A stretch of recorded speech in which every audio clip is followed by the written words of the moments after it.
হাতের কাছে যদি একটা মাত্র গাজর থাকে তাহলেই কিন্তু আপনারা খুব সহজে একদম নতুন ধরনের এই মাশরুম পিঠা তৈরি করে নিতে পারবেন।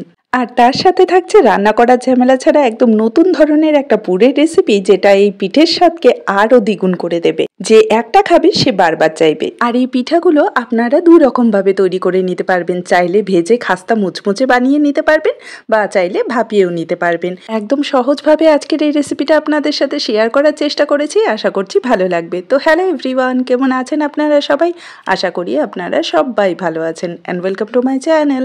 তো আজকের এই রেসিপিটা যদি আপনাদের ভালো লেগে থাকে অবশ্যই লাইক আর শেয়ার করবেন, আর আমার চ্যানেলে নতুন এসে থাকলে চ্যানেলটাকে সাবস্ক্রাইব করে নেবেন। চলুন তাহলে ঝটপট বানিয়ে নিই এই দারুণ স্বাদের মাশরুম পিঠা। তো মাশরুম পিঠা বানানোর জন্য আমি এখানে একটা বড় সাইজের গাজর নিয়ে নিয়েছি। আর বিশ্বাস করুন, একটা গাজরেই কিন্তু অনেক সুন্দর পিঠা তৈরি হয়ে যাবে। তো আপনাদের কাছে যদি ছোট গাজর থাকে দুটো নিয়ে নেবেন। এখন এই গাজরটাকে আমি টুকরো করে কেটে নিচ্ছি। যেভাবে খুশি আপনারা টুকরো করে কেটে নিতে পারেন, বা চাইলে গ্রেট করেও নিতে পারেন, যেটা খুশি। তো এভাবে আমি ছোট ছোট টুকরো করে কেটে নিচ্ছি। আর হ্যাঁ, গাজরের পিঠা তৈরি করার জন্য যে লাল গাজর, যেটা মিষ্টি গাজর আর কি বলে, সেটারই দরকার পড়ে, সেটা কিন্তু একদমই না। এই গাজরটা দিয়েও কিন্তু খুব সুন্দর পিঠা তৈরি হয়ে যায়। তো এই যে দেখুন, আমি টুকরো করে কেটে নিয়েছি। এখন একটা মিক্সার জারের মধ্যে আমি গাজরের টুকরোগুলো নিয়ে নিচ্ছি। এখন এটাকে আমাদের খুব ভালো করে গ্রাইন্ড করে নিতে হবে, মানে একটা পেস্ট তৈরি করে নিতে হবে। তো পেস্টটা বানানোর জন্য আপনারা চাইলে 2 থেকে 3 চামচ জল বা দুধ অ্যাড করে নিতে পারেন, কিন্তু খেয়াল রাখবেন একদম স্মুথ একটা পেস্ট তৈরি করে নিতে হবে। দেখুন, একদম মিহি পেস্ট কিন্তু বানিয়ে নিতে হবে, কোনো রকম গাজরের টুকরো থাকলে কিন্তু হবে না। তো এটাকে এখন সাইডে রেখে দিচ্ছি। অন্যদিকে একটা ফ্রাই প্যানে আমি নিয়ে নিচ্ছি 1 চামচ ঘি। খুব কম ঘিতেই তৈরি হয়ে যাবে, 1 চামচ দিলেই যথেষ্ট। চাইলে সাদা তেল দিতে পারেন, কোনো অসুবিধা নেই। তো ঘিটা একটু গরম হয়ে গেলে এর মধ্যে আমরা যে গাজরের পেস্টটা তৈরি করে রেখেছিলাম সেটা পুরোটাই আমি দিয়ে দিচ্ছি, ঠিক আছে? তো এখন গ্যাসের ফ্লেমটাকে লো টু মিডিয়ামের মাঝামাঝি রেখে এটাকে আমাদের কিছুক্ষণ কুক করে নিতে হবে, যাতে গাজরের যে একটা কাঁচা স্মেল থাকে সেটা একদমই চলে যায় আর ঘিয়ের ফ্লেভারটা গাজরের মধ্যে চলে আসে। তো খুব বেশি সময় লাগবে না, ঝটপট তৈরি হয়ে যাবে। তো এই যে দেখুন, আমি এখানে খুব ভালো করে এটাকে কিন্তু কুক করে নিয়েছি।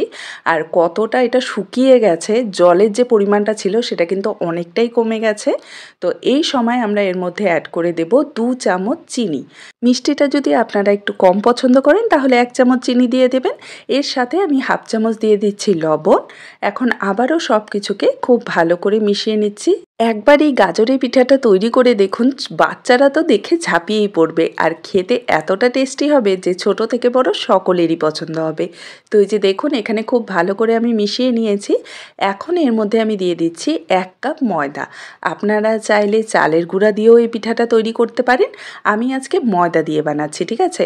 তো এখানে 1 কাপ ময়দা দিয়ে একদম গ্যাসের ফ্লেমটাকে লোতে করে দিয়ে খুব ভালো করে গাজরের যে পেস্টটা, মানে গাজরের যে মিশ্রণটা আমরা বানিয়েছি সেটার সাথে ময়দাটাকে প্রথমে ভালো করে মিশিয়ে নেব। প্রথমেই কিন্তু কোনো রকম জল বা দুধ অ্যাড করতে যাবেন না, প্রথমে আগে ভালো করে মিক্স করে নেবেন, তারপর এটার মধ্যে জল বা দুধ যেটা অ্যাড করার করে নিতে পারবেন। আর এভাবে কিছুক্ষণ মিশিয়ে নিলে ময়দার যে কাঁচা ভাবটা আছে সেটাও কিন্তু চলে যাবে। তো এই যে দেখুন, এখানে আমি ভালো করে মিশিয়ে নিয়েছি। এখন এর মধ্যে দিয়ে দিচ্ছি আমি হাফ কাপ দুধ। 1 কাপ ময়দার জন্য কিন্তু এখানে আমি হাফ কাপ দুধ নিয়েছি। খুব বেশি পরিমাণ দুধ বা জলেরও কিন্তু দরকার নেই, মানে মাপটা একটু খেয়াল রাখবেন, তাহলেই খুব সুন্দর একটা ডো তৈরি হয়ে যাবে। তো এখানে খুব ভালো করে দুধটাকে মিশিয়ে নিচ্ছি। প্রথমে হয়তো আপনাদের মনে হবে দুধের পরিমাণটা কম হয়ে গেছে, কিন্তু একটু কিছুক্ষণ মানে 2 মিনিটের মতো এটাকে ভালো করে মিশিয়ে কুক করে নিলেই দেখবেন যে খুব সুন্দরভাবে একটা ডো তৈরি হয়ে গেছে। এই যে দেখুন, তো পরিমাণটা কিন্তু অবশ্যই খেয়াল রাখবেন। এখন এই মিশ্রণটা আমি নামিয়ে নিচ্ছি আর একটা আলাদা প্লেটে ঢেলে নিচ্ছি। আর এটাকে আমি কিছুক্ষণের জন্য এভাবেই রেখে দেব, একটু ঠান্ডা হওয়ার জন্য। পুরোপুরি কিন্তু ঠান্ডা করব না, হালকা একটু ঠান্ডা করে নেব। আর যখন দেখবেন যে হাতে সহ্য করা যাচ্ছে, মানে ধরা যাচ্ছে, তখনই কিন্তু এই ডোটাকে আমাদের মেখে নিতে হবে। তো এখানে দেখুন, হাতে জাস্ট ধরা যাচ্ছিল, তো আমি সাথে সাথে এটাকে মাখা শুরু করে দিলাম। আর একটু গরম অবস্থায় মাখলে কি হবে, ডোটা খুব সুন্দরভাবে একদম স্মুথ হয়ে যাবে, একদম সফট একটা ডো তৈরি হয়ে যাবে। আর খেয়াল রাখবেন, খুব বেশি কিন্তু সফট রাখা যাবে না ডোটা, যে একদম চিপচিপে আঠালো ডো কিন্তু বানানো যাবে না। যেমন আমরা নর্মালি লুচি বানানোর জন্য ডো তৈরি করি ঠিক সেরকমই কিন্তু একটা ডো তৈরি করতে হবে। দেখুন, কতটা স্মুথ এই ডোটা তৈরি হয়েছে আপনারা দেখেই হয়তো বুঝতে পারছেন এর টেক্সচারটা। তো এখন এই ডোটাকে একটু সাইডে রেখে দিচ্ছি, অবশ্যই একটু কভার করে রেখে দেবেন। আর আমরা এখন পুরটা তৈরি করে নেব, যেটা ঝটপট তৈরি হয়ে যাবে, কোনো রকম রান্না করতে হবে না। তো এখানে আমি হাফ কাপ নিয়েছি খেজুরের গুড়, যেটা গ্রেট করে নিয়েছি। আর তার সাথে এখানে আমি কিছু ড্রাই ফ্রুট কুচি করে নিয়েছি, একদম মিহি কুচি করে নিয়েছি ড্রাই ফ্রুট। তো এখানে আমি কাজু, আমন্ড, পেস্তা বাদাম এই ৩টেই আমি কুচি করে নিয়েছি, মানে টুকরো করে নিয়েছি। এখন খুব ভালো করে সব কিছুকে একসাথে মিশিয়ে নিচ্ছি।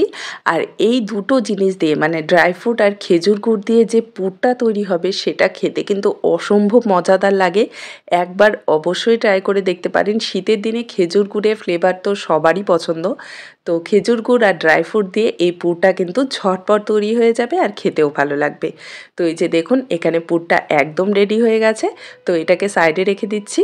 এখন সারফেসে আমি সামান্য একটু তেল লাগিয়ে নিচ্ছি, আপনারা ঘি বা তেল যেটা খুশি লাগিয়ে নিতে পারেন। তো এখন গাজরের যে ডোটা আমরা তৈরি করেছিলাম, সেটাকে এখন বেলে নেব, যতটা বড় করে বেলা যায়। কিন্তু খেয়াল রাখবেন থিকনেসটা একটু মোটা রাখতে হবে, মানে খুব একদম পাতলা করা যাবে না, একটু মোটা কিন্তু রাখতে হবে। তো এখন একটা গ্লাস নিয়েছি আমি এরকম, এটা দিয়ে ছোট ছোট করে এরকম কি বলবো রুটির মতো তৈরি করে নিচ্ছি। একবারে অনেকগুলো তৈরি হয়ে যায়, তো গ্লাস দিয়ে আমি করে নিচ্ছি। আপনাদের কাছে হাতে সময় থাকলে একটা একটা করে করে নিতে পারবেন। আর এই রুটিগুলো আমি কতটা মোটা রেখেছি আপনারা দেখেই বুঝতে পারলেন।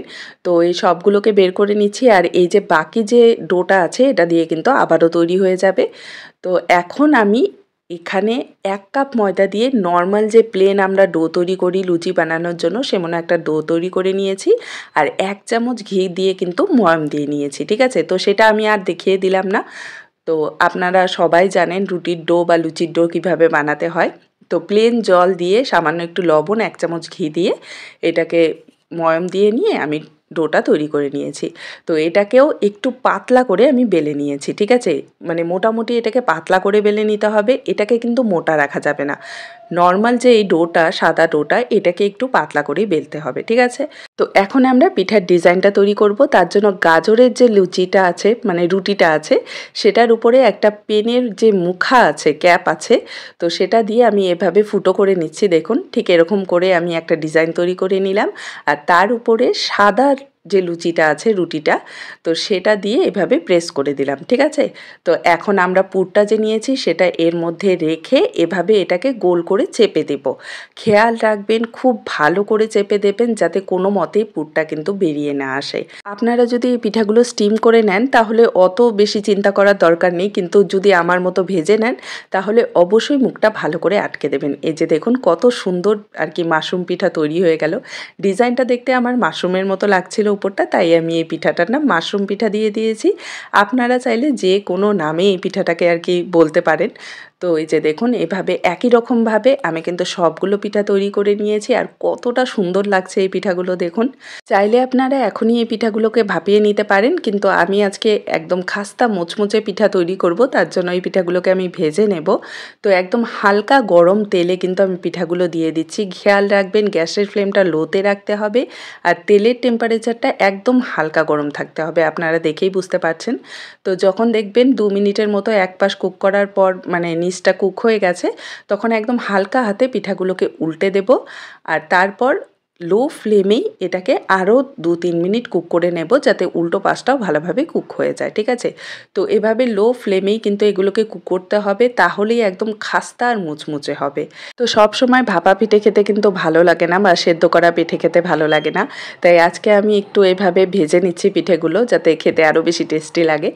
আপনারা নিজেদের পছন্দ মতো যেভাবে খুশি আর কি বানিয়ে নিতে পারবেন। তো এই যে দেখুন, এখানে আমি কিন্তু মুচমুচে লাল করে পিঠাগুলো ভেজে নিয়েছি। আর পিঠাগুলো কিন্তু একদম ক্রিস্পি আর খাস্তা হয়েছে। তো এখানে আমি কয়েকটা পিঠা ভেজে নেব, আর কয়েকটা পিঠা কিন্তু ভাপিয়েও নেব। তো এই যে দেখুন, এখানে আমি পিঠাগুলো ভেজে নিয়েছি, আর কতটা ক্রিস্পি হয়েছে আপনারা আওয়াজটা শুনেই হয়তো বুঝতে পারছেন। আর ভেতরে কিন্তু আমি গরম অবস্থায় এটা আপনাদের ভেঙে দেখাচ্ছি, তাই গুড়টা একদমই গলে গেছে। হালকা একটু ঠান্ডা করে নেবেন, তাহলে খেতে কিন্তু আরও মজাদার লাগবে। তো আজকের এই রেসিপিটা যদি আপনাদের ভালো লেগে থাকে আমাকে কমেন্টে জানাতে কিন্তু একদমই ভুলবেন না। দেখা হবে আরেকটি নতুন সহজ রেসিপি নিয়ে। ভালো থাকবেন, সুস্থ থাকবেন। Bye bye.